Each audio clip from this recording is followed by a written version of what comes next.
guys. Good to see everybody today, and I am happy to be here with you guys. I like to start out, I'm going to tell you what happened to me, what I did, in hindsight, what I felt I did wrong, and just go through the whole thing and talk about it. And then I'd like to ask any questions, or if you guys have questions for me, I'll try to answer them. The first thing I like to talk about is the brief, because we do brief the, in case of a fire, in flight, what are we going to do? Sometimes it becomes like a yada, yada, yada to us. We say it so many times, we hear it so many times, we don't think about it. It's huge. If it wasn't for that brief, the student I was with would not have known where the fire extinguisher was. He would not have known how to get the fire extinguisher out, because we could not see in the cabin. So it was very huge. We did not have to use it, but he had it out and ready. And so talking about this stuff is huge. We were on a flight, it was a BFR. We're going out, going through the stalls, steep turns, slow flight, just the regular stuff that everybody here has been through. Routine flight, right? We were at 3,500 feet, just north of Sequoia, and I had actually started to do emergency with him. I was getting ready to pull the power and see what he would do when there was a loud squeal in the headset. And it was ear piercing, and then there was a loud pop. And I don't know how many of you have been in 655. There is the CDI is out, and the flame shot through, and that's all I saw was flame coming, and the whole panel just disappeared, and instantly the cabin was filled with smoke. I was amazed how quick we went from seeing out the window to not seeing anything. I didn't know what was still on fire. I couldn't see anything. All I knew was vent the cabin. And that's what I hollered. I took the plane, I said, vent the cabin, open your windows. I opened my windows. I should have went to master off, but I didn't. I felt I wanted to say something. And this just knowing the panel, I reached up and put it on radio too, and this is another thing that we do, which is huge. I always have emergency equipment. It's one click away, and then you can say something to somebody. And that's what I did. I went on there and said, Mayday, Mayday, Mayday. All I knew was that we were going to have to put the plane down. I thought the whole plane was consumed in fire, but I couldn't feel the heat. But it happened so quick, guys, that like I said, I was just astonished how quick it happened, how quick the plane filled up with smoke. So we vented the cabins, we opened the windows. I immediately took the plane, and I just turned it over, and I was circling, and I was looking out the window, and right below me was where I was going. I wasn't concerned about trying to find the best field. I was not concerned about anything but getting the plane on the ground. Michael, who was with me as I was circling, I was talking to ATC, declared Mayday, Mayday, Mayday. He said, Paul, flames are out. And I noticed the cabin just started clearing out, and it got clearer and clearer, and then we could see. So I rolled wings level, we looked at, assessed the situation. I shut all the electrical off except for the radio I was using. Another mistake, I should have just shut everything off. The master should have been off, it was electrical fire. We talked about it. I said, I believe I can get back to Dallas Bay. And we agreed we're going to. We kept the fire extinguisher out and had it handy, and just watched everything all the way back, and we made it back into Dallas Bay.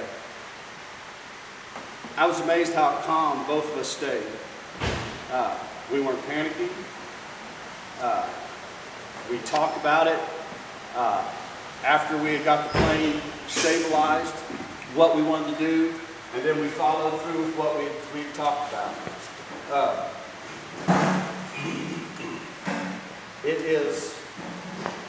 When we landed here, we got out of the airplane, I said, I don't know if you're a religious guy. I am, and I would like to pray. He said, I'm with you, pal. So we prayed.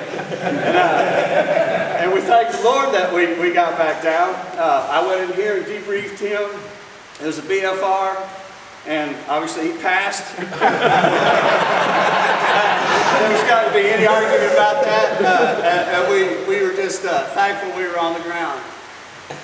Like I said, we both remained calm. I did not get nervous or think about it all until I walked around the corner of the building to go to my car, and my stomach knotted up, my knees got weak, and I said, oh crap, that was so real. That was real. The things that were huge though is the brief. Like I said, we talked about it. He knew where the fire extinguisher was. I knew I was going to take the plane when something happened. I knew I was putting it right below me. I wish I had shut the master off. That's the first thing on in-flight fire on the checklist. In hindsight though, it all worked out. So I don't know if I did anything wrong per se. I did not follow the checklist, which I feel is very, very important, and I wish I would have done things a little different. But that's what happened with me. That's what happened to me and Michael. Thank God we are now safe. A lot of it, like I said, I'll say it over and over again, the brief. Talking about and having a plan if something happens, we're all on the same page. We can't say that enough. I'm a flight instructor, but more than that, guys, I am a student. And I learned from every one of you guys that I fly for. I've learned more about flying an airplane and what could go wrong and what goes right by you guys. You guys say you're students. I'm a big student off of you guys as you are off of me, probably more so, because I get to do it over and over again with you.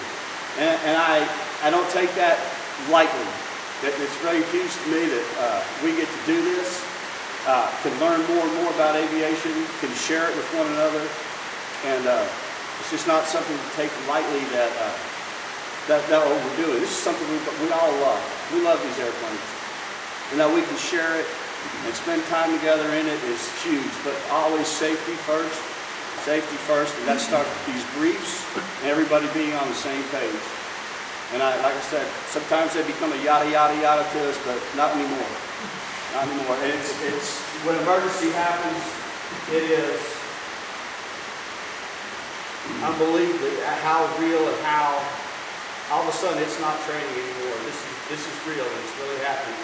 And it's like that. So listen to your briefs, do your briefs, always talk with one another in the cabin about the flight, what's going on, who's going to do what. It's fun to fly and look out the window, but it's nothing to take lightly. It's very, very, very serious. You can get that way quick. It's also very, very, very enjoyable. And it's nice to be up and looking around and flying the airplanes. But anyway, that's what I got, guys. That's what happened to me. I hope to never go through it again. But I learned a lot from this. And I hope by sharing it with you guys that you guys can glean something from it too. There's lessons in there for everybody. Any questions or what caught on fire? What caught on fire? It was a wire from a DME that had been taken out years ago that had come unbundled, and it fell down and touched the avionics master, and it just flamed up quick and then burnt all the insulation off it, and that's what where all the smoke came from. I'm thankful that nothing else caught on fire. Yes? You didn't know that at the time, right? I mean, No. There was still a possibility that fire could have come back up, right? Right. So as I heard that story and heard it before already, it struck me as why'd you take the extra time to come from the practice area and not continue with your decision to put it down off field? When I noticed, and Michael said the fire is out, there was no more flames, there was no more smoke, it was leaving the cabin, the fire was out. We shut all electrical off except for the radio I was using, and in hindsight I should have just shut everything off. We made a decision then. Can we get back, or are we going to put it in the field? I was all up for putting it in the field. I had not taken that off the table. We assessed the situation, and we said, I feel my best option is to try to get back to Dallas Bay. We were closer to Dallas Bay. If I'd have been on the north end of the practice area, I would have went to Dayton. It just as to try to get to an airport as opposed to put it in the farmer's field and add all that to it. Now, was that off the table? No, that was on the table all the way back till we landed here. I kept in mind, where am I going? Where am I going? We're all the way down through here, which we do all the time anyway. So no, that never came off the table. I just thought, after assessing the situation, let's make it back to Dallas Bay. That's the best thing to do with this aircraft, and it was. Anybody else? Greg? That's why I kind of asked you, Paul, was there any repercussion of declaring an emergency? No. And that's exactly right.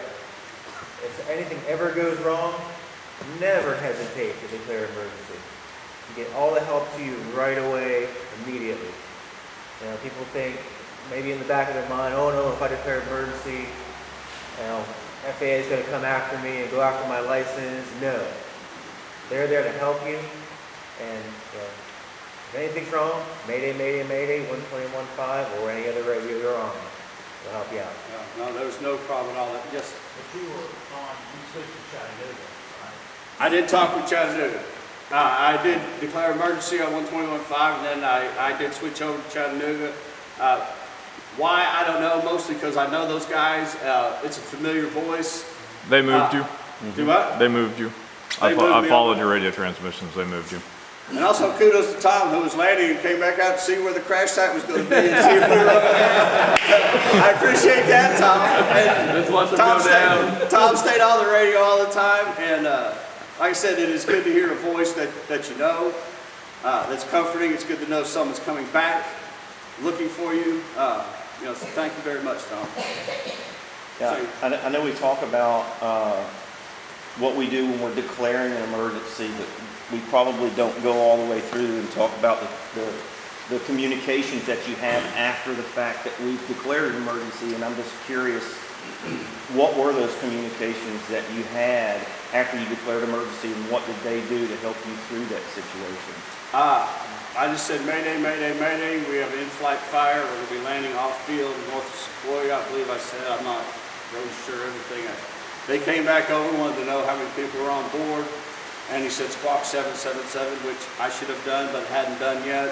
One, I was very busy flying an airplane, which, there again, those are mistakes that I made.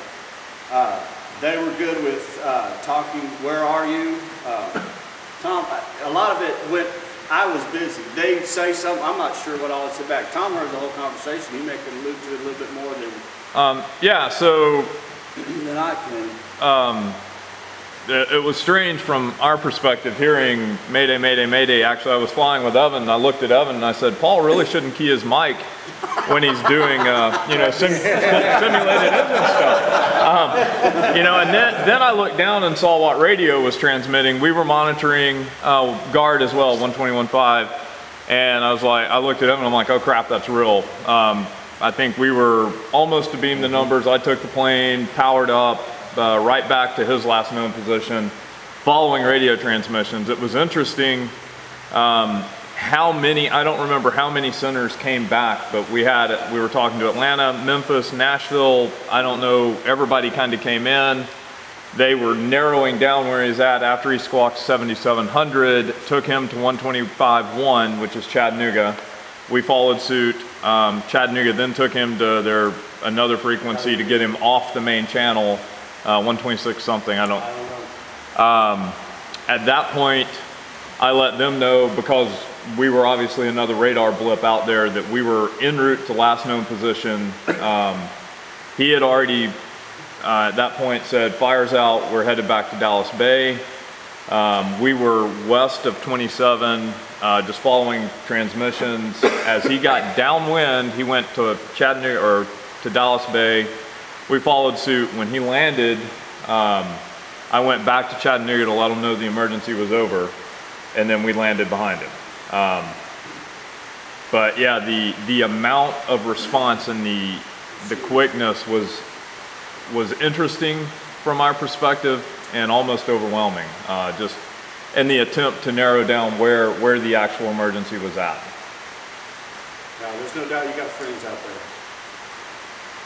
I just want to also point out that we all say things like aviate, navigate, communicate. It's exactly what Paul did in that situation. He aviated, got the airplane vented, and took his emergency actions, navigated, looked straight below and found a field to land in, then communicated. Way to go. Good job, Paul. Thank you. Anybody else? I will add, I'm more nervous up here than I was in the plane. And that's due to training, guys. That's due to training. I had a flight instructor when I was doing my commercial, and I used to always tell the guys, you're a fine Christian lad. Well, I told Lots he was a fine Christian lad. When he went to pounding on the panel and he said, I am not a Christian, Paul Eibach. I said, who are you going to pray to if this goes down? He said, I do the checklist. And that's good advice. Pray after, but do the checklist. And then say a prayer. If you can do them simultaneously, that's fine. But do the checklist. That's all I got, guys. Anybody else?